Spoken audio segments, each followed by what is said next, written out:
இந்த வக்ஃப் அப்படின்றது என்னன்னா, இஸ்லாமிய சட்டப்படி ஒரு வாக்கிஃப், அதாவது தன்னுடைய சொத்தை அல்லது தன்னுடைய உடைமையை கடவுளுக்காக ஒரு அர்ப்பணிப்பு மனப்பான்மையோடு சேரிட்டபிள் பர்பஸுக்காக கொடுப்பது தான் வக்ஃப் என்று சொல்லக்கூடியது.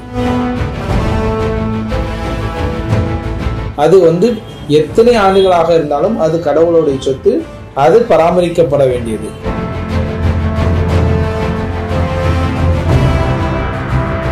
அந்த வக்ஃப் சட்டம் 1923 ஆண்டே இயற்றப்பட்டது. முத்தவல்லி என்பவர்கள் அந்த சொத்தினுடைய உரிமைதாரர் அல்ல, அவர் கால்ட் as a மேனேஜர். பல்வேறு மாநிலங்களில் பலவிதமான சட்டங்கள் இயற்றப்பட்டு கொண்டிருந்ததனால இது ஒட்டுமொத்த இந்தியாவிற்கும் சேர்ந்து 1954 வக்ஃப் சட்டம் என்று இயற்றப்பட்டது.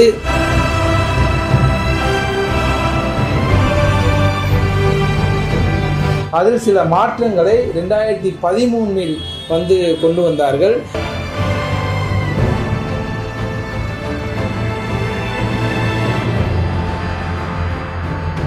வக்ஃப் சட்டத்தினுடைய துவக்கம், அதனுடைய பரிணாமம் என்ன என்ற கேள்வியை நீங்க எழுப்பியிருக்கீங்க. இந்த வக்ஃப் அப்படின்றது என்னன்னா, இஸ்லாமிய சட்டப்படி ஒரு வாக்கிஃப், அதாவது தன்னுடைய சொத்தை அல்லது தன்னுடைய உடைமையை கடவுளுக்காக ஒரு அர்ப்பணிப்பு மனப்பான்மையோடு சேரிட்டபிள் பர்பஸுக்காக கொடுப்பது தான் வக்ஃப் என்று சொல்லக்கூடியது. Dedication to the God. அந்த ப்ராப்பர்ட்டியை பொறுத்த வரைக்கும் அது காட்ஸ் ப்ராப்பர்ட்டி அப்படின்ற ஒரு தன்மை அதில் இருக்கும். அதுதான் வக்ஃப் சொத்து என்று சொல்லப்படுகிறது. அது மசூதிகளாக இருக்கலாம், இல்ல தர்காக்களுக்கு சேவை செய்வதற்காக பல சொத்துக்களை கொடுப்பதாக இருக்கலாம், அல்லது அடக்க ஸ்தலங்களாக இருக்கலாம். இப்படி பல வகையான சொத்துக்கள் இஸ்லாமியர்களினுடைய வளர்ச்சிக்காக, இஸ்லாமியர்களினுடைய மத வழிபாட்டு விஷயங்களினுடைய உதவிக்காக, பல்வேறு தன்மைக்காக பல செல்வந்தர்கள், பல முக்கியஸ்தர்கள் என்ன செய்யறாங்கன்னா, இஸ்லாமியர்களுக்காக வக்ஃப் செய்யறாங்க. ஒன்ஸ் வக்ஃப் இஸ் ஆல்வேஸ் வக்ஃப். அத ஒரு தடவை டெடிகேஷன் டு த காட் வக்ஃப் செஞ்சுட்டாங்க அப்படின்னு சொன்னா மீண்டும் அந்த சொத்தை என்ன செய்ய முடியாது, அவர்கள் எடுத்துக்கொள்ள முடியாது. அது எத்தனை ஆண்டுகளாக இருந்தாலும் அது கடவுளுடைய சொத்து, அது பராமரிக்கப்பட வேண்டியது. இதுதான் வக்ஃப் அப்படின்றதனுடைய உள்ளார்ந்த அர்த்தமாக இதுவரைக்கும் இருந்து வந்தது. அந்த வக்ஃப் சட்டம் 1923 ஆண்டே இயற்றப்பட்டது. அப்பொழுது முத்தவல்லி என்பவர்கள் அந்த சொத்தினுடைய உரிமைதாரர் அல்ல, அவர் called as a manager or supervisor என்று சொல்வார்கள். அதை மேனேஜ் பண்ணக்கூடிய ஒரு மேனேஜரோ அல்லது சூப்பர்வைஸ் பண்ணக்கூடிய ஒரு சூப்பர்வைசரோ அவர்கள் சரியான முறையில் கணக்கு வழக்குகளை டிஸ்ட்ரிக்ட் ஜட்ஜோடம் கொடுக்க வேண்டும் என்றுதான் இந்த வக்ஃப் சட்டம் 1923 இயற்றப்பட்டது. அதற்கடுத்து அந்த சட்டம் பல மாநிலங்களில் பல பரிணாமங்களை எடுத்தது. ஒன்று முசல்மான் ஆக்ட் என்று வந்தது, பெங்கால் வக்ஃப் ஆக்ட் என்று வந்தது, மற்றொன்று யூபியில united provinces of Muslim Waqf act என்று சொல்லி வந்தது. இப்படி பல்வேறு மாநிலங்களில் பலவிதமான சட்டங்கள் இயற்றப்பட்டு கொண்டிருந்ததனால இது ஒட்டுமொத்த இந்தியாவிற்கும் சேர்ந்து 1954 வக்ஃப் சட்டம் என்று இயற்றப்பட்டது. பின்னாளில் 1995 அதில் இன்னும் சீர்தூக்கி அதில் இன்னும் பல்வேறு சரத்துகளை சேர்த்து முழுமை பெற்று 1995 வக்ஃப் சட்டம் என்று பரிணாமப்பட்டது. அதில் சில அமெண்ட்மெண்ட்ஸ், அதில் சில மாற்றங்களை 2013 கொண்டு வந்தார்கள். இன்றைக்கு வரைக்கும் 1954 வக்ஃப் சட்டம் 1995 வக்ஃப் ஆக்டாக உருவெடுத்து 2013 சில மாறுதல்களோடு இன்றைக்கு வரைக்கும் நிலுவையில் இருந்து கொண்டிருக்கிறது. இதுதான் வக்ஃப் சட்டம் வளர்ந்து வந்த விதம்.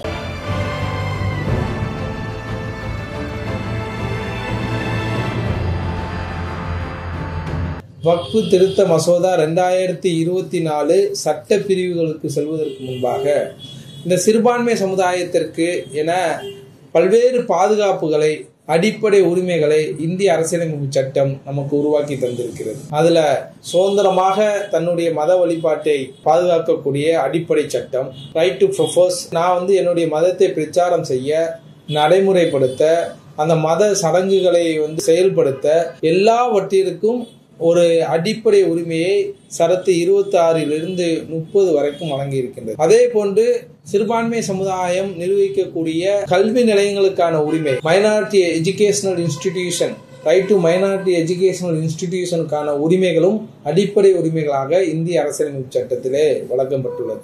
ஏன் இந்திய அரசியலமைப்பு சட்டத்திலே சிறுபான்மை சமுதாயத்திற்கு உண்டான பல்வேறு பாதுகாப்புகள் வழங்கப்பட்டது என்று சொன்னால், இந்த சட்டம் இந்திய அரசியலமைப்பு சட்டத்தினுடைய விவாதங்களிலே பல்வேறு கருத்துக்கள் பரிமாறப்பட்டது. ஏனென்று சொன்னால், இந்தியாவிலே 20 கோடிகளுக்கு மேல முஸ்லிம்களும் அதே போன்று கிறிஸ்துவர்களும் பல்வேறு சிறுபான்மை குழுக்கள் வாழ்கின்றார்கள். இந்த சிறுபான்மை குழுக்களினுடைய பாதுகாப்பும் இவர்களுக்கு கிடைக்க வேண்டிய அடிப்படை உரிமைகளும் முறையாக கிடைத்தால்தான் இந்தியாவினுடைய ஜனநாயகம் உயிர்ப்போடு இருக்கும் என்ற கண்ணோட்டத்தில் தான் இந்த இந்திய அரசியலமைப்பு சட்டத்தில் சிறுபான்மையருக்கான பாதுகாப்பை அடிப்படை உரிமைகளாக இந்திய அரசியலமைப்பு சட்டம் நமக்கு தந்துள்ளது. இஸ்லாமியர்களுக்காக வக்ஃப் செய்யப்பட்ட சொத்துக்களை பாதுகாக்கவும் மற்றும் அந்த சொத்துக்களை கொண்டு பள்ளிவாசல்களை, தர்காக்களை மற்றும் மற்ற வழிபாட்டு முறைகளை பாதுகாக்கவும் வக்ஃபு சட்டம் இயற்றப்பட்டது. இப்போது வக்ஃபு திருத்த சட்ட மசோதா 2024 இந்த அடிப்படை உரிமைகளை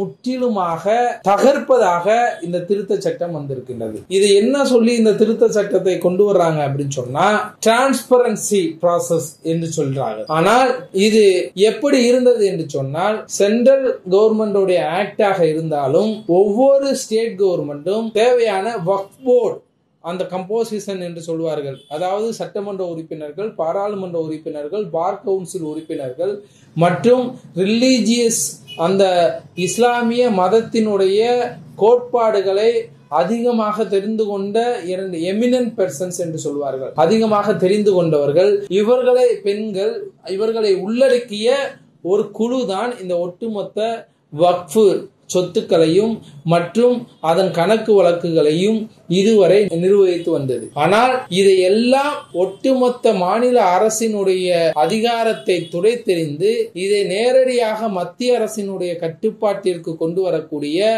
ஒரு நடைமுறைதான் இந்த நடைமுறை. இயற்கையாகவே இந்த அரசாங்கம் எல்லா மாநில உரிமைகளையும் பறித்து கொண்டிருக்கின்றது. எல்லாவற்றையும் பறித்து அதிகார குவிப்பு மத்திய அரசுக்கு மட்டும் என்று எல்லா சட்டங்களையும் கொண்டு வருகிறது. அதுல ஒன்று நீட்டு, ஜிஎஸ்டி, ஒரே தேர்தல் ஒரே நாடு என்று இந்த மாநிலத்திற்கு என்று எந்த அதிகாரமும் இருக்கக்கூடாது, எல்லா அதிகாரமும் மத்திய அரசிற்கு மட்டும்தான் இருக்க வேண்டும் என்று காய் நகர்த்தி வருகின்றது. அந்த காய் நகரத்தில் ஒரு விஷயமாக இந்த வக்ஃபு சட்டமும் இருக்கின்றது. ஏனால் மாநில அரசாங்கத்திற்கு உண்டான எல்லா அதிகாரத்தையும் இது கையில் எடுப்பது ஒன்று. அதாவது வக்ஃபு ஆக்ட் இந்த 1995 இருக்கக்கூடிய ரீசன்ஸ் 2024 திருத்த சட்டத்துல என்ன சொல்றாங்கன்னா, unified Waqf management and empowerment, efficiency and development. Unified Waqf மேனேஜ்மெண்டா இதை எதை குறிக்குது அப்படின்னு சொன்னா, இதை எல்லாத்தையும் ஒருமுறைப்படுத்தி அதிகார குவிப்பை ஒரு இடத்திற்கு கொண்டு வரக்கூடிய ஒரு செயலாக தான் இதை நம்ம பார்க்கிறோம். நான் முன்னாடியே சொன்ன மாதிரி ஒட்டுமொத்த வக்ஃபு சொத்துக்களையும் மத்திய அரசு அபகரிக்கும் நோக்கத்துல தான் இந்த டைட்டிலே கொடுக்கப்பட்டிருக்கதா நம்ம பார்க்கிறோம். மாநில அரசாங்கத்தினுடைய அதிகாரத்திலிருந்து முற்றிலுமாக இதை வெளியெடுக்கக்கூடிய நடவடிக்கையாக நம்ம பார்க்கிறோம். அதே மாதிரி வக்ஃப் பை யூசர்ஸ் அப்படின்ற ஒரு வார்த்தையை மாத்துறாங்க. வக்ஃப் பை யூசர்ஸ் அப்படின்னு சொன்னா, no person shall create a waqf unless he is the lawful owner of the property and competent to transfer or dedicate such property. Waqf by users அப்படின்னு சொல்லக்கூடிய ஒரு வார்த்தை இவங்க மாத்த விரும்புறாங்க. அதுல 3A அப்படின்னு சொல்லக்கூடிய ஒரு சட்ட பிரிவை கொண்டு வராங்க. என்ன சொல்லுதுன்னா, ஃபர்ஸ்ட் எல்லாம் வக்ஃப் யார் பண்ணலாம் அப்படின்னு சொன்னா, யார் வேணாலும் பண்ணலாம். அது முஸ்லிமா இருக்கலாம், இல்ல நான் முஸ்லிம்ஸ் வக்ஃப் பண்ணிருக்காங்க. நிறைய தர்காக்களுக்கு இடங்களை எழுதி கொடுத்திருக்காங்க. அவங்களுடைய கான்சியஸ், அவங்களுடைய நம்பிக்கை. அதே மாதிரி நிறைய பள்ளிவாசலுக்கு வக்ஃப் பண்ணிருக்காங்க. ஆனா இதுல என்ன செய்யறாங்க, ஒரு தடையை ஏற்படுத்துறாங்க. என்னன்னா, the permanent dedications by any persons practicing Islam at least 5 years அப்படின்னு சொல்லக்கூடிய ஒரு தடையை ஏற்படுத்துறாங்க. யாரு ஒருவர் 5 ஆண்டு காலம் இஸ்லாத்தை முழுமையாக பின்பற்றுகிறார்களோ அவர்கள் மட்டும்தான் வக்ஃபு பண்ண முடியும் என்று சொல்லக்கூடிய ஒரு தடையை ஏற்படுத்துறாங்க. நான் முஸ்லிம்ஸ், அதாவது இஸ்லாமியர்கள் அல்லாதவர்கள் யாரும் இந்த வக்ஃபு எதுவும் முஸ்லிம்களுக்கோ அல்லது முஸ்லிம்களுடைய ரிலீஜியஸ் ஆக்டிவிட்டிஸுக்கோ தர்காக்களுக்கோ அல்லது பள்ளிவாசல்களுக்கோ யாரும் எந்த தானமும் கொடையும் கொடுக்க கூடாது என்ற ஒரு தடையை இவர்கள் ஏற்படுத்துகிறார்கள். இதனால் இந்தியாவினுடைய மதச்சார்பின்மையை இவர்கள் குழி தோண்டி புதைக்கக்கூடிய வேலையை செய்கிறார்கள். இது ஒட்டுமொத்த செக்குலாரிசத்திற்கும் எதிரானதாக இது இருக்கின்றது. பல்வேறு வழக்குகள் உச்ச நீதிமன்றத்தில் வரும்போது ஈவன் நான் முஸ்லிம் கூட அவர்களுடைய நம்பிக்கையின் அடிப்படையில் கொடுக்கக்கூடியதும் வக்ஃபாக ஏற்றுக்கொள்ளப்படும் என்று பல்வேறு உச்ச நீதிமன்ற தீர்ப்புகள் இருந்தும் கூட அந்த தீர்ப்புகளை எல்லாம் உதாசீனப்படுத்தி செக்குலாரிசம் என்று சொல்லக்கூடிய மதச்சார்பின்மையை சிதைக்கும் விதமாக இந்த வார்த்தைகளை வக்ஃபு சட்ட திருத்த மசோதா 2024 கொண்டு வந்திருக்கிறார்கள். அதே மாதிரி ஒரு வக்ஃபு சொத்து என்பது அது வக்ஃபு சொத்தா இல்லையா, அதை யாரு பராமரிக்க வேண்டும் என்றால் ஏற்கனவே இருக்கக்கூடிய வக்ஃப் போர்டு அதுல ஒரு ப்ரோஃபார்மா ரிப்போர்ட்னு இருக்கும். 1954 முன்பாக பல்வேறு மாவட்டங்களில் எல்லா மாநிலங்களிலும் ஒரு சர்வே நடத்தி, அப்போதெல்லாம் பெரிய டாக்குமெண்ட் இருக்காது, செம்பு பத்திரம் இருக்கும். அதே மாதிரி தானமாக வாய்மொழியாக எழுதி கொடுத்திருப்பாங்க. இப்படி பல்வேறு சூழ்நிலைகளில் இருந்த எல்லா சொத்துக்களும், கடவுளுக்காக அர்ப்பணிக்கப்பட்ட எல்லா சொத்துக்களையும் சர்வே பண்ணி ஒரு ப்ரோஃபார்மாவை என்ன செய்வாங்கன்னா ஸ்டேட் கவர்மெண்ட் ரிலீஸ் பண்ணும். அந்த ப்ரோஃபார்மால இருக்கக்கூடிய எல்லா சர்வே நம்பர்களும் வக்ஃபு சொத்துக்களாக கணக்கில் எடுக்கப்பட்டு அந்த சொத்துக்களை மேனேஜ் பண்றது யாரு அப்படின்னு சொன்னா வக்ஃப் போர்டு. வக்ஃப் போர்டு எப்படி கட்டமைக்கப்பட்டிருக்கு அப்படின்னு சொன்னா 2 சட்டமன்ற உறுப்பினர்கள், 2 நாடாளுமன்ற உறுப்பினர்கள், 2 பார் கவுன்சில் மெம்பர்ஸ். அப்படி பார் கவுன்சில் மெம்பர் இல்ல அப்படின்னு சொன்னா அதில் மூத்த வழக்கறிஞர்கள், வக்ஃபு சட்டத்தில் சிறப்பு வாய்ந்த மூத்த வழக்கறிஞர்கள் மற்றும் எமினன்ட் இஸ்லாமிக் எமினன்ட் பெர்சன், ஆலிம்கள் அல்லது இஸ்லாமிய நாலேஜ் இருக்கக்கூடிய நபர்கள், 2 நபர்கள், இஸ்லாமிய பெண்கள், அதே மாதிரி அரசு அதிகாரிகள், IAS அதிகாரிகள், இஸ்லாமிய IAS அதிகாரிகள் என்று பல்வேறு விதமான நபர்களை கொண்டு நிர்வகிக்கக்கூடிய ஒரு விஷயம் தான் வக்ஃப் போர்டு. இது செக்ஷன் 40ல இந்த வக்ஃபு சொத்தை எப்படி மெயின்டைன் பண்ணணும் அப்படின்றத சொல்றாங்க. காம்பிடன்ட் அத்தாரிட்டி அவங்க தான், வக்ஃப் போர்டு தான் காம்பிடன்ட் அத்தாரிட்டி. ஆனா இந்த புதிய திருத்த மசோதால என்ன சொல்ல வர்றாங்கன்னா, ஏதாவது ஒரு சொத்து, அது வக்ஃபு சொத்து, ஏதாவது ஒரு சொத்து அரசு சொத்தாக இருந்தால், அரசு சொத்தாக கருதப்பட்டால் அந்த டிஸ்ட்ரிக்ட் கலெக்டர் என்கொயரி பண்ணி ஒரு ரிப்போர்ட்டை மாநில அரசுக்கு சமர்ப்பிக்கணும். அந்த ரிப்போர்ட்டை பேஸ் பண்ணி அந்த சொத்து அரசு சொத்து இல்ல வக்ஃபு சொத்தா என்பதை தீர்மானிக்கப்பட வேண்டும். அப்ப இங்க டிஸ்ட்ரிக்ட் கலெக்டர் என்னன்னா இது வக்ஃபு சொத்தா அரசு சொத்தான்னு தீர்மானிச்சு ஒரு ரிப்போர்ட் கொடுக்கணும். அந்த ரிப்போர்ட் கொடுக்கிற வரைக்கும் இது வக்ஃபு சொத்தாக கணக்கில் எடுக்க கூடாது என்ற ஒரு சொல்லாடலை இந்த வக்ஃபு திருத்த மசோதா கொண்டு வந்திருக்கு. இங்கதான் பிரச்சனை ஸ்டார்ட் ஆகுது. இந்த ஒட்டுமொத்த அமெண்ட்மெண்ட்லயும் மிக முக்கியமான ஒரு சரத்து என்னவென்று சொன்னால், வக்ஃபு சொத்தை இது வக்ஃபு சொத்தா இல்லையா என்று சொல்லக்கூடிய ஒரு விஷயத்தை யாரு டிசைட் பண்ணணும் அப்படின்னு சொன்னா, வக்ஃப் ஆக்ட் 1995 அடிப்படையில வக்ஃப் ட்ரிபியூனல் என்று செக்ஷன் 83ல கிரியேட் பண்ணிருக்காங்க.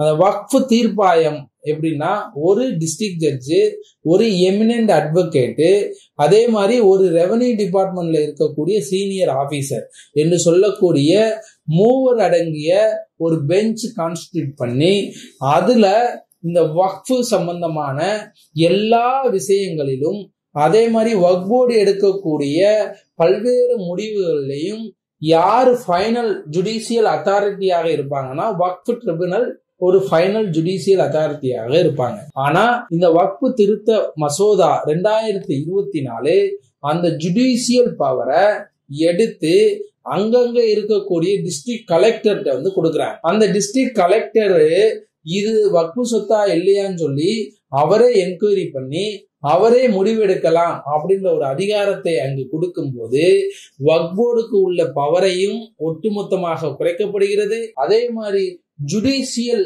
லைன்ல இருக்கக்கூடிய ஒரு நீதி பரிபாலன முறையையும் எடுத்து ஒரு எக்ஸிகியூட்டிவ் கையில கொடுக்குறாங்க. இது ஒட்டுமொத்தமாக ஒரு தவறான திருத்தம் என்பதை நாங்க சொல்லல.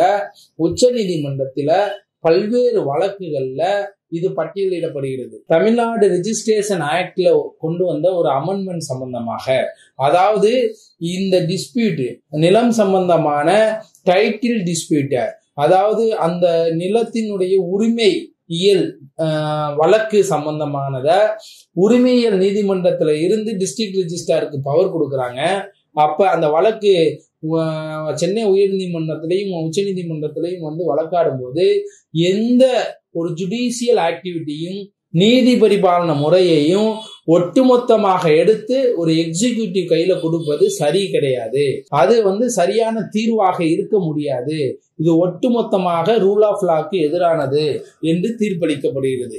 இதே போன்று பல்வேறு சட்டங்களில் இப்படிப்பட்ட நீதி பரிபாலன முறையை எடுத்து எக்ஸிகியூட்டிவ் அதிகாரிகளுக்கு கொடுத்த அந்த சட்டத்தை உச்ச நீதிமன்றமும் உயர் நீதிமன்றங்களும் ரத்து செய்திருக்கின்றது. அதே போன்ற ஒரு சட்ட திருத்தத்தை வக்ஃபு திருத்த மசோதா 2024 வந்து கொண்டு வர்றாங்க. என்னன்னா வக்ஃபோடைய டைட்டில், அதே மாதிரி வக்ஃபு சம்பந்தமான சொத்துக்கள் சம்பந்தமான எந்த முடிவுமே district collector is a final authority அப்படின்னு சொல்லி கொண்டு வர்றாங்க. அப்ப ஒட்டுமொத்த அட்ஜுடிகேஷன் எதுவுமே இல்லாம, நீதி பரிபாலன முறை இல்லாம ஒரு எக்ஸிகியூட்டிவ் அதிகாரி, அரசு அதிகாரியே அந்த நீதி பரிபாலனத்தை எடுத்து இது வக்ஃபு சொத்து இல்ல வக்ஃபு சொத்து தான் சொல்லி தீர்மானிக்கக்கூடிய இந்த விஷயம் என்பது வக்ஃப் போர்டினுடைய ஒட்டுமொத்த பவரையும் இல்லா நிலையாக்கிவிட்டது. அதே போன்று 1995 வக்ஃபு சட்டத்தில் கொண்டு வந்த அந்த வக்ஃப் ட்ரைபுனல் என்று சொல்லக்கூடிய அந்த நீதிமன்ற அமைப்பு முறையையும் ஒட்டுமொத்தமாக ரத்து செய்வதை வந்து பார்க்க முடிகிறது. ஆதலால் இது ஒட்டுமொத்த டிஸ்ட்ரிக்ட் கலெக்டருக்கு அதிகாரத்தை குவிக்கிறார்கள். இதனால என்ன நடக்கும் அப்படின்னு சொன்னா, இன்னைக்கு தமிழ்நாட்டுல என்ன நடந்துகிட்டு இருக்கு அப்படின்னு சொன்னா, பல்வேறு ப்ரோஃபோமா ரிப்போர்ட்ல இருக்கக்கூடிய சர்வே நம்பர் பல கோடி மதிப்பு இருக்கக்கூடிய சொத்துக்கள், வக்ஃபு சொத்துக்கள் என்று ப்ரோஃபோமால இருக்கு. ஆனா அதை பாதுகாக்க வேண்டிய கலெக்டர் இப்படிப்பட்ட அதிகாரங்களே இல்லாத சூழ்நிலையிலும் கூட அந்த சொத்துக்களுக்கு முறையற்ற முறையில பட்டாவை வழங்குவது, அதே மாதிரி அந்த சொத்துக்களை பல அரசியல்வாதிகள், பல ஆளும் வர்க்கங்கள் அபகரித்து அவர்கள் பெயர்ல வந்து போலி பத்திரங்களை வந்துகிட்டு இட்டு செல்வது, இப்படி பல்வேறு பிரச்சனைகள் நீதிகளை இருந்துகிட்டு இருக்கு. இது வக்ஃபு சொத்தா இல்லையா என்பதை அந்த ட்ரைபுனல் ஆனது அதை முறையாக வந்து அட்ஜுடிகேஷன் நடத்தி அதுல இருக்கக்கூடிய எல்லா டாக்குமெண்டையும் எவிடன்ஸையும் பரிசீலனை செய்து அது வக்ஃபு சொத்தா இல்லையா என்று முடிவெடுக்கும். ஆனா இன்றைக்கு எப்படி மாற்ற ட்ரை பண்றாங்க, ஒரு டிஸ்ட்ரிக்ட் கலெக்டர் நினைச்சா எவ்வளவு கோடி ரூபாய் சொத்தா இருந்தாலும் இது வக்ஃபு சொத்து இல்லைன்னு சொல்லலாம். அப்ப இந்த பவர், இந்த அதிகாரம் என்பது இன்றைக்கு இல்லாமலே பல மாவட்ட ஆட்சியர்கள் வக்ஃபு சொத்துக்களை சூறையாடி கொண்டிருக்கிறார்கள். சின்ன உதாரணம், விழுப்புரம் டிஸ்ட்ரிக்ட்ல இருக்கக்கூடிய கிட்டத்தட்ட 300-400 கோடி ரூபாய் சொத்துக்கள், ஹார்ட் ஆஃப் த சிட்டியில இருக்கக்கூடிய சொத்துக்கள், அவர்கள் ஒரு 10-20 வருஷத்துக்கு முன்னாடி நகர்மன்றத்துல தீர்மானிச்சு அந்த சர்வே நம்பர் எல்லாம் வந்துகிட்டு யாருக்கோ வந்துகிட்டு தானமா கொடுக்குறாங்க. அதை கொண்டு பல்வேறு டீடு வந்து சேல் டீடு வந்து போடப்படுது, கன்ஸ்ட்ரக்ஷன் ஒர்க் நடக்குது. ஆனா ப்ரோஃபோமா ரிப்போர்ட்ல அது வக்ஃபு சொத்துன்னு இருக்கு. அப்ப இன்றைக்கு வரைக்கும் சண்டை போடுறோம் அது வக்ஃபு சொத்து, அந்த வக்ஃபு சொத்தை பாதுகாக்க வேண்டும் என்று சொல்லி.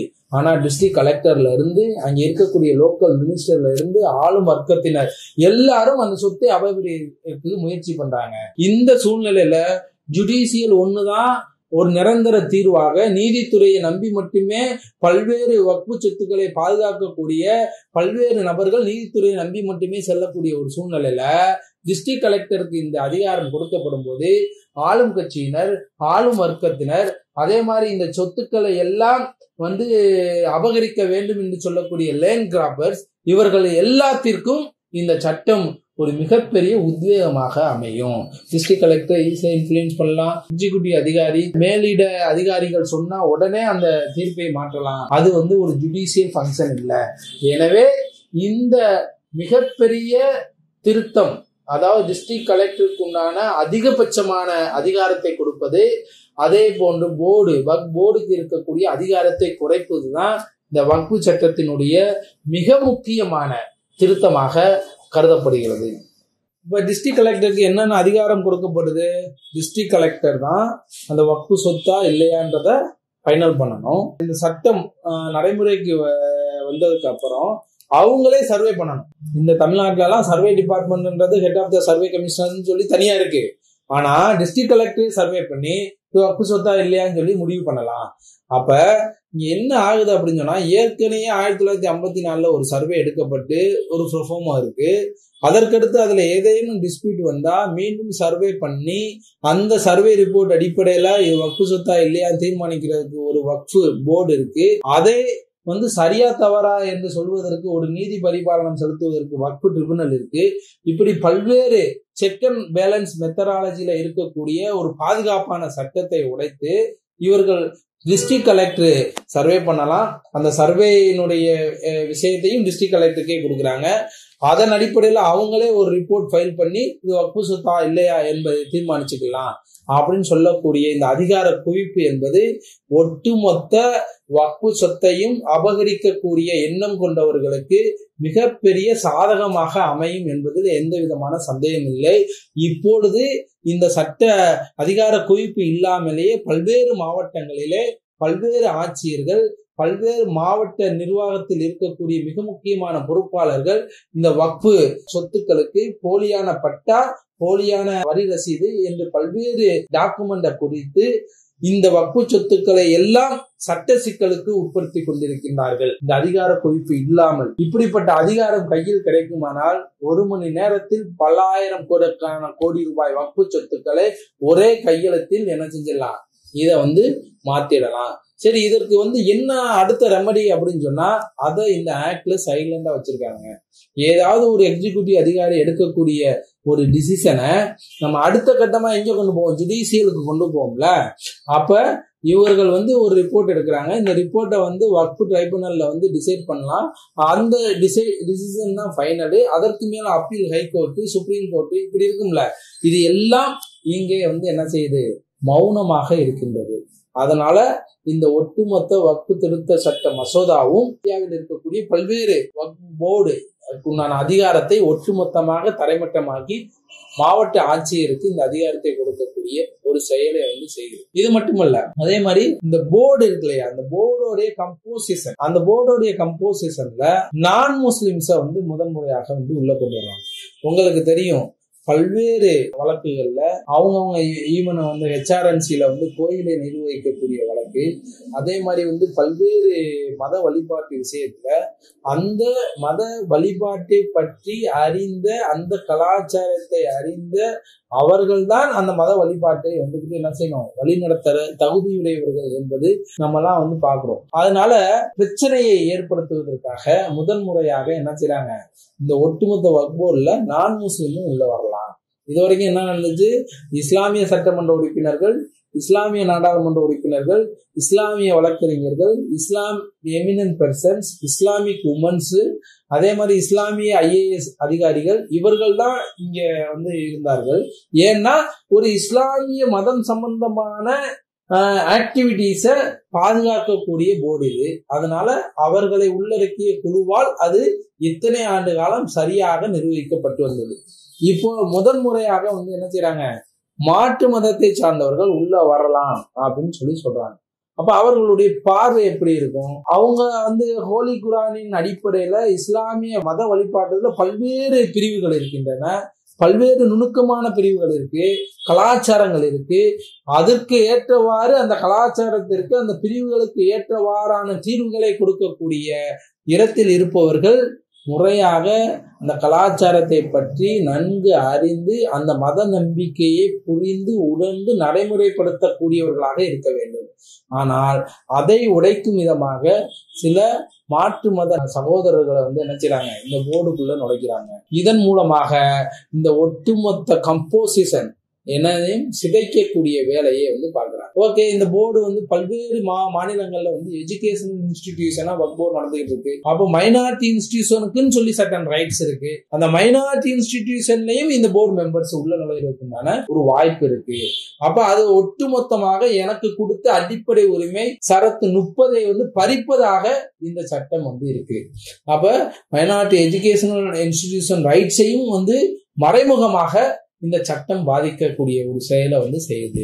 அதனால இது முற்றிலுமாக ஆபத்தானது.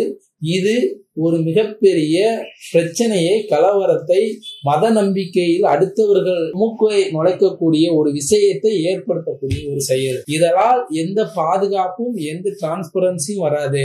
இதனால் கட்டாயமாக பல்வேறு பிரச்சனைகளை இந்த சமூகத்துக்குள், இந்த வக்ஃபு சொத்துக்குள் ஏற்படுத்துவதற்காக உள்ள நோக்கத்தின் அடிப்படையில் தான் இந்த சரத்தை வந்து கொண்டு வர்றாங்க. அது மட்டுமல்ல, சிஇஓ, சீஃப் எக்ஸிகியூட்டிவ் ஆபீசர், அவர் வந்து வக்ஃப் போர்டை நிர்வகிக்கக்கூடிய முதன்மை அலுவலராக இதுவரைக்கும் இருந்து வருகிறார். 1995 2013 சட்ட திருத்தத்தின் அடிப்படையில அவர் ஒரு சீனியர் அரசு அதிகாரியாக, IAS ஆபீசராக இருக்க வேண்டும்.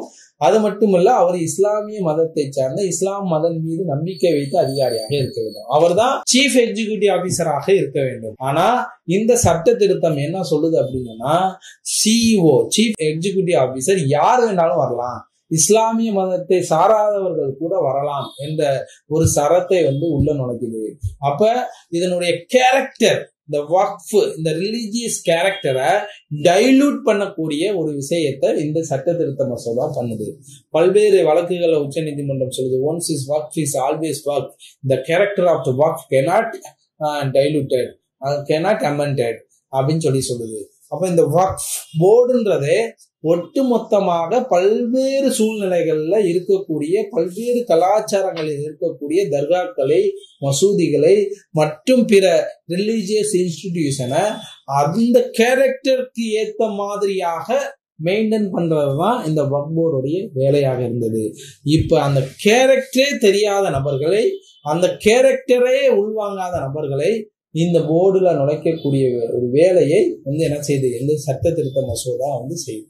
இந்த சட்ட திருத்த மசோதா 2024 வக்ஃப் போர்டு எப்படி அமையணும் அப்படின்னு சொல்லி ஏற்கனவே நான் சொன்னேன்ல, வக்ஃப் போர்டு வந்து எந்தெந்த மெம்பர்களால் உருவாக்கப்படும், அந்த வக்ஃப் போர்டு எலெக்ஷன் சேர்பர்சனை எப்படி தேர்ந்தெடுக்கணும் அப்படின்ற எந்த விதமான விஷயமும் அந்த வக்ஃபு திருத்த சட்ட மசோதால வரல. அது சைலண்ட் ஆக்கப்படுது. இது என்னன்னா, இந்த வக்ஃப் போர்டையும் வக்ஃபு ட்ரிபுனலையும் ஒட்டுமொத்தமாக இல்லா நிலை ஆக்கக்கூடிய ஒரு செயலை இந்த திருத்த மசோதா வந்து கொண்டு வருது. இந்த வக்ஃபு திருத்த மசோதா power to register the Waqf institution vested the board, அதாவது போர்டுக்கு தான் அந்த எப்படி வந்து வக்ஃப் வந்து ரிஜிஸ்டர் பண்ணுவாங்கன்னா, ஒரு வாக்கிஃப் டெடிகேஷன் கொடுக்குறவர் நேராக வக்ஃப் போர்டுக்கு போவார். செக்ஷன் 36 அடிப்படையில் அதில் ஒரு சில ஃபார்ம்ஸ் இருக்கும். அந்த ஃபார்ம்ஸை ஃபில் பண்ணுவாங்க, அதை வந்து ரிஜிஸ்டர் பண்ணுவாங்க. இப்போ போர்டுக்கு அந்த பவரை, அதிகாரத்தை எடுத்துட்டு நேராக என்ன செய்யறாங்க, போர்டு வந்துக்கிட்டு நேராக என்ன செய்யணும்னா டிஸ்ட்ரிக்ட் கலெக்டருக்கு அனுப்பணும். டிஸ்ட்ரிக்ட் கலெக்டர் வெரிஃபை பண்ணி ஜென்யூனிட்டி ஓகே அப்படின்னு சொன்னா மட்டும்தான் வக்ஃபாக ஏற்றுக்கொள்ளப்படும் ஒரு நடைமுறை விதிகளை வந்து கொண்டு வராங்க. அப்ப இங்க வக்ஃப் கொடுப்பதையே தடை செய்யக்கூடிய, ஃபர்ஸ்ட் வந்து என்ன சொல்றாங்க, நான் முஸ்லிம்ஸ் வந்து வரக்கூடாதுன்னு சொல்லி ஸ்டாப் பண்ணிட்டாங்க. அவர்கள் வந்து தானமாக யாரும் எதையும் கொடுக்க கூடாது அப்படின்ற அந்த மதச்சார்பினைக்கு எதிராக போயிட்டாங்க. அதற்கடுத்து வக்ஃபை வந்து இங்க வந்து கொடுக்கக்கூடியவங்களையும் நேரா டிஸ்ட்ரிக்ட் கலெக்டருக்கு அனுப்பி, டிஸ்ட்ரிக்ட் கலெக்டர் அந்த ரெக்கார்ட்ஸ் எல்லாம் வெரிஃபை பண்ணி, ஜென்யூனிட்டி எல்லாம் வெரிஃபை பண்ணி, அவர் 10 தடவை வக்ஃபு கொடுக்குறவர் என்ன செய்வாரு, இது கடவுளுக்காக இந்த சொத்தை நான் கொடுக்குறேன்னு எழுதி கொடுப்பாரு. அவர் 10 தடவை டிஸ்ட்ரிக்ட் கலெக்டர் ஆபீஸுக்கு அலைய விட்டீங்களேன், ஒருத்தனும் வக்ஃபு கொடுக்க மாட்டாங்க. இந்த வக்ஃபு சொத்து எல்லாம் ஒரு காலத்துல மூதாதையர்கள் கொடுத்ததுதான் 99%. அதற்கு அடுத்து 1%, 2% வக்ஃபு வந்து பண்றாங்க செல்வந்தர்கள். ஆனா அதையுமே இல்லா நிலையாக்குறதுக்கு எப்படியெல்லாம் அவர்களை கஷ்டப்படுத்த வேண்டுமோ, வக்ஃபு செய்ய முன்வருவர்களை எப்படியெல்லாம் அலைக்கழிக்கப்பட வேண்டுமோ அப்படியெல்லாம் அலைக்கழிக்கப்பட்டால் அந்த 1%, 2% கூட வக்ஃபு செய்ய முன்வர மாட்டார்கள் என்ற உள்நோக்கத்தோடு இந்த சட்ட திருத்தம் வந்து என்ன செய்து கொண்டு வரப்பட்டிருக்கு. அதனால அந்த 36 என்ன செய்யறாங்கன்னா அமெண்ட்மெண்ட் பண்றாங்க. அதுல 36(7) அப்படின்றத ஒண்ணு சேர்க்கிறாங்க.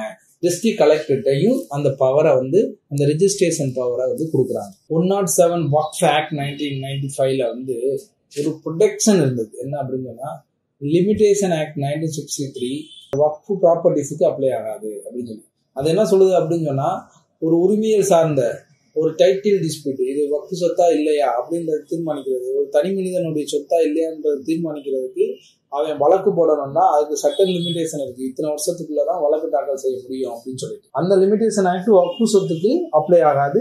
ஒன்ஸ் வக்ஃப் இஸ் ஆல்வேஸ் வக்ஃப். எப்ப வேணாலும் நீங்க அந்த சொத்தை வந்துட்டு என்ன செய்யலாம், மீட்டெடுத்துக்கலான்ற ஒரு நடைமுறை இருந்தது. அந்த நடைமுறையை இந்த சட்ட திருத்த மசோதா ஒட்டுமொத்தமாக தூக்குகிறது. அந்த 107 ஒட்டுமொத்தமாக ரிமூவ் செய்யுது.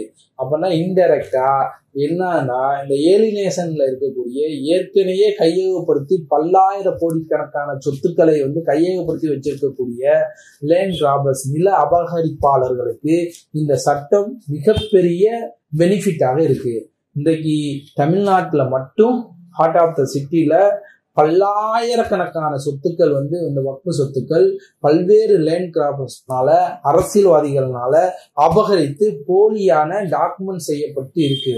இப்ப இதெல்லாம் யாரு மீட்டெடுக்கிறது? அங்க இருக்கக்கூடிய முத்தவல்லியோ, அங்க இருக்கக்கூடிய போர்டோ தான் முடிவெடுக்கணும். ஆனா எப்ப நமக்கு தெரிய வரும் இந்த மாதிரியான போலி பத்திரம் போட்டிருக்கான், போலி பட்டா வாங்கியிருக்கான்றது தெரிய வரும்போது, எப்ப தெரிய வந்தாலும் அதை மீட்டெடுக்கிறதுக்கு உண்டான நடவடிக்கையை வந்து என்ன முத்தவலியும் இவங்களும் செய்யலாம். பல ஆண்டுகளாகவே வக்ஃப் சொத்துக்களை வந்து என்ன செஞ்சிருக்காங்க, அபகரிச்சு இருக்கக்கூடிய பல்வேறு சூழ்நிலைகள் இருக்கு. ஈவன் வந்து இங்க சென்னையில மாங்காடு என்று சொல்லக்கூடிய ஏரியால பல்லாயிரக்கணக்கான கோடி ரூபாய் சொத்துக்களை அபகரிச்சு வச்சிருக்காங்க. இன்னைக்கு வரைக்கும் அபகரிச்சு வச்சிருக்காங்க. ஆனா அதற்கு பல ஆவணங்களை அவர்கள் தயார் செஞ்சு வச்சிருக்காங்க. இன்றைக்கு வரைக்கும் வழக்கு நடத்தி கொண்டு இருக்கக்கூடிய ஒரு சூழ்நிலை இருக்கு. அப்ப இந்த செக்ஷனை வந்து டோட்டலா தூக்குவதன் மூலமாக என்ன ஆகுது அப்படின்னு சொன்னா, அந்த சொத்தினுடைய பாதுகாப்பு கேள்விக்குறியாக்கப்படுகிறது. ஒட்டுமொத்தமாக அந்த சொத்துக்களுக்கு எந்த விதமான பாதுகாப்பு தன்மையும் இல்லை என்ற ஒரு சூழ்நிலையை இந்த சட்ட திருத்த மசோதா ஏற்படுத்துகிறது. தமிழ்நாட்டில் வந்து HRNC ஆக்ட் என்று சொல்லக்கூடிய ஒரு சட்டம் இருக்கு. அந்த சட்டத்திலையும் இப்படி ஒரு பாதுகாப்பு இருக்கு. ஏன்னா கோயில் சொத்துக்களை பாதுகாப்பதற்கு லிமிடேஷன் ஆக்ட் பொருந்தாது அப்படின்ற ஒரு சரத்து இருக்கு. அந்த கோயில் சொத்துக்களை போன்றுதான் வக்ஃபு சொத்துக்களும். அப்ப கோயில் சொத்துக்களுக்கு எவ்வளவு முக்கியத்துவம் கொடுக்கிறீங்களோ அதே மாதிரிதான் வக்ஃபு சொத்துக்களும். ரெண்டுமே வந்து கடவுள் சொத்து என்று சொல்லக்கூடிய அடிப்படையில் தான் பார்க்கப்படுகிறது. ஆனால் அவர்களுக்கு கொடுக்கக்கூடிய அந்த ப்ரொடெக்ஷன், அந்த உரிமை இங்க வக்ஃபு சொத்துக்களுக்கு மறுக்கப்படுவதுதான் டிஸ்கிரிமினேஷன் இன் நேச்சர் என்று சொல்லக்கூடிய அடிப்படையில ஒரு பாகுபாட்டு தன்மையை வந்து உருவாக்குகிறார்கள். அதாவது லேண்ட் கிராபர்ஸ் யார் வேண்டுமானாலும் வக்ஃபு சொத்துக்களை சூறையாடி கொள்ளலாம் என்று சொல்லக்கூடிய ஒரு வழிமுறையை இந்த வக்ஃபு திருத்த மசோதா 2024 வந்து ஏற்படுத்துகிறது. ஒட்டுமொத்தமாக இந்த வக்ஃபு சட்ட திருத்த மசோதா மாவட்ட ஆட்சியருக்கு உண்டான அதிகார குவிப்பு, அதே போன்று இந்த வக்ஃப் போர்டுக்குண்டான அதிகாரத்தை ஒட்டுமொத்தமாக துடைத்தெறிவது, அதே போன்று இந்த வக்ஃபு சொத்து பாதுகாப்பை வந்து தன்மையை கேள்விக்குறியாக்கியது என்று, மற்றபடி வக்ஃபு செய்பவர்களுக்கு மத்தியிலே ஒரு பிரிவினையை, ஒரு பிளவுகளை ஏற்படுத்துவது என்று பல்வேறு அரசியலமைப்பு சட்டத்திற்கு எதிரான சரத்துக்களை இந்த வக்ஃபு திருத்த சட்ட மசோதா வந்து வச்சிருக்கு. இதற்கு பாராளுமன்ற கூட்டுக்குழுவிற்கு இந்த சட்ட திருத்த மசோதா அனுப்பப்பட்டு பாராளுமன்ற கூட்டுக்குழு ஒவ்வொரு மாநிலத்திலையும் கருத்து கேட்பு கூட்டத்தை வந்து நடத்திருக்கு. அந்த கருத்து கேட்பு கூட்டம் கூட எப்படி நடத்தப்பட்டது என்று சொன்னா ஒரு ஃபார்மாலிட்டி மேனராக நடத்தப்பட்டது. அந்த கருத்து கேட்பு கூட்டத்துல பல்வேறு மூத்த வழக்கறிஞர்களோடு நானும் அந்த கருத்து கேட்பு கூட்டத்திற்கு வந்து சென்றிருந்தேன். அதுல ஒரு நிமிடம் கூட எந்த மூத்த வழக்கறிஞருக்கும் இந்த சட்ட மசோதாவுக்கு எதிராக பேசுவதற்கு வந்து வாய்ப்பளிக்கப்படல. ஓரிரு மணித்துளிகள் வந்து ஓரிரு வழக்கறிஞர்களுக்கு கொடுக்கப்பட்டது. அதே போன்றுதான் அரசியல்வாதிகளுக்கு, மற்ற அதிகாரிகளுக்கு கொடுக்கப்பட்டது. அப்ப இந்த கருத்து கணிப்பு கூட்டம் கூட இவர்கள் ஒட்டுமொத்தமாக ஒரு ஃபார்மாலிட்டிக்கு, ஒரு கண் துடைப்பிற்காக தான் வந்து இந்த பாராளுமன்ற கூட்டுக்குழு வந்து நடத்தியது என்பதனை நான் இங்கே பதிய வைக்கிறேன். ஒட்டுமொத்தமாக பாராளுமன்றத்தினுடைய அரசியலமைப்பு சட்டத்தினுடைய டிபேட்ஸ்ல சர்தார் வல்லபாய் பட்டேலே இந்த தேசத்தினுடைய ஒற்றுமைக்கு வலு சேர்ப்பது எது என்று சொன்னால் அது வந்து சிறுபான்மை சமுதாயத்தினுடைய மிக முக்கியமான பாதுகாப்பு, இதுதான் இந்த தேசத்தினுடைய ஒற்றுமையை மேலும் வலுவாக்கும் என்று பல்வேறு கட்டத்தில சர்தார் வல்லபாய் பட்டேல் உட்பட பேசியிருக்கிறார். அதே போன்று வந்து டாக்டர் அம்பேத்கர் அவர்கள் சொல்லும் போது கூட இந்த இந்திய அரசியலமைப்பு சட்டம் வந்து சட்டத்தின் முன் அனைவரும் சமம் என்று கோட்பாட்டை மட்டும் தரவில்லை, சிறுபான்மை சமுதாயத்திற்கு உண்டான முக்கியமான பாதுகாப்பையும் இந்த அரசியலமைப்பு சட்டம் தந்துள்ளது என்று கூறியிருக்கிறார். இப்படி பல்வேறு விடுதலை போராட்ட வீரர்கள், இந்த நாட்டை உருவாக்கக்கூடிய சிற்பிகள், இந்த அரசியலமைப்பு சட்டத்தை உருவாக்கிய சிற்பிகள், இந்த சிறுபான்மை சமுதாயம் எதிர்காலத்திலே இப்படியெல்லாம் கேள்விக்குள்ளாக்கப்படும், அவர்களுடைய உரிமைகள் சிதைக்கப்படும், பெரும்பான்மை சிறுபான்மை என்ற ஒரு வேறுபாட்டை ஏற்படுத்தி இந்த சிறுபான்மை சமுதாயத்தினுடைய அனைத்து உரிமைகளும் அளிக்கப்படும் என்ற கண்ணோட்டத்தில் தான் இந்திய அரசியலமைப்பு சட்டத்திலே அதற்கு அரணாக பல்வேறு அடிப்படை உரிமைகளை ஏற்படுத்தி இருந்தார்கள். ஆனால் அந்த அடிப்படை உரிமைகளை தகர்க்கும் விதமாகவும் இந்த அரசியலமைப்பு சட்டத்தினுடைய சிற்பிகளான டாக்டர் அம்பேத்கர் மற்றும் ராஜேந்திர பிரசாத் பல்வேறு சிற்பிகள் இந்த சிறுபான்மை சமுதாயத்திற்கு கொடுக்கப்பட்ட பாதுகாப்பை கேள்விக்குள்ளாக்கும் விதமாகவும் தான் இந்த வக்ஃபு திருத்த சட்ட மசோதா 2024 ஏற்பாடு செய்யப்பட்டிருக்கிறது. இந்த திருத்த மசோதாவை கொண்டு இந்தியாவிலே ஆர்மிக்கு அடுத்து ரயில்வே டிபார்ட்மெண்ட் ஆர்மிக்கு அடுத்து அதிகமான சொத்துக்களை கொண்ட ஒரு டிபார்ட்மெண்ட் என்னன்னா இந்த வக்ஃப் போர்டு. இந்த அதிகமான சொத்துக்கள் ஒரு சிறுபான்மை சமுதாயத்தில் இருந்துவிடக் கூடாது. இந்த சொத்துக்கள் எல்லாம் சூறையாடப்பட வேண்டும், இந்த சொத்துக்கள் எல்லாம் அபகரிக்கப்பட வேண்டும். அதற்கு முன்பாக அதற்கான சட்ட பாதுகாப்பை தூக்கி எறிய வேண்டும் என்ற ஒரு கருத்தாக்கத்தின் அடிப்படையில் தான் இந்த சட்ட மசோதா பாராளுமன்றத்தில் வைக்கப்பட்டுள்ளது. எனவே இந்த சட்ட மசோதாவை ஒட்டுமொத்தமாக எதிர்த்தாக வேண்டிய சூழ்நிலையில் நாம் இருக்கின்றோம். இந்த சட்ட மசோதா நிறைவேற்றப்படுமையானால் இந்த ஒட்டுமொத்த சிறுபான்மை சமுதாயத்தினுடைய சொத்துக்களும் சூறையாடப்படக்கூடிய ஒரு சூழ்நிலையை இந்த சட்ட மசோதா உருவாக்கும். ஆதலால் அனைத்து அரசியல் கட்சிகளையும் இந்த சட்ட மசோதாவுக்கு எதிராக போராட வைக்கக்கூடிய பொறுப்பும் கடமையும் இந்த சமூகத்திற்கு இருக்கிறது, இஸ்லாமிய சமுதாயத்திற்கு இருக்கிறது. ஆதலால் இந்த சட்ட மசோதா சம்பந்தமான விழிப்புணர்வை எல்லா மகளாக்களிலும், எல்லா பள்ளிவாசல்களிலும், எல்லா மத வழிபாட்டு தலங்களிலும் ஏற்படுத்தப்பட வேண்டும். இந்த ஒட்டுமொத்த சட்ட மசோதாவுக்கு எதிராக மிகப்பெரிய ஒரு ஆர்ப்பாட்டத்தை, மிகப்பெரிய எதிர்ப்பை ஒட்டுமொத்தமாக தமிழ்நாட்டு முஸ்லிம்கள் காட்ட வேண்டும் என்ற வேண்டுகோளோடு என்னுடைய உரையை நான் முடித்துக் கொள்கிறேன்.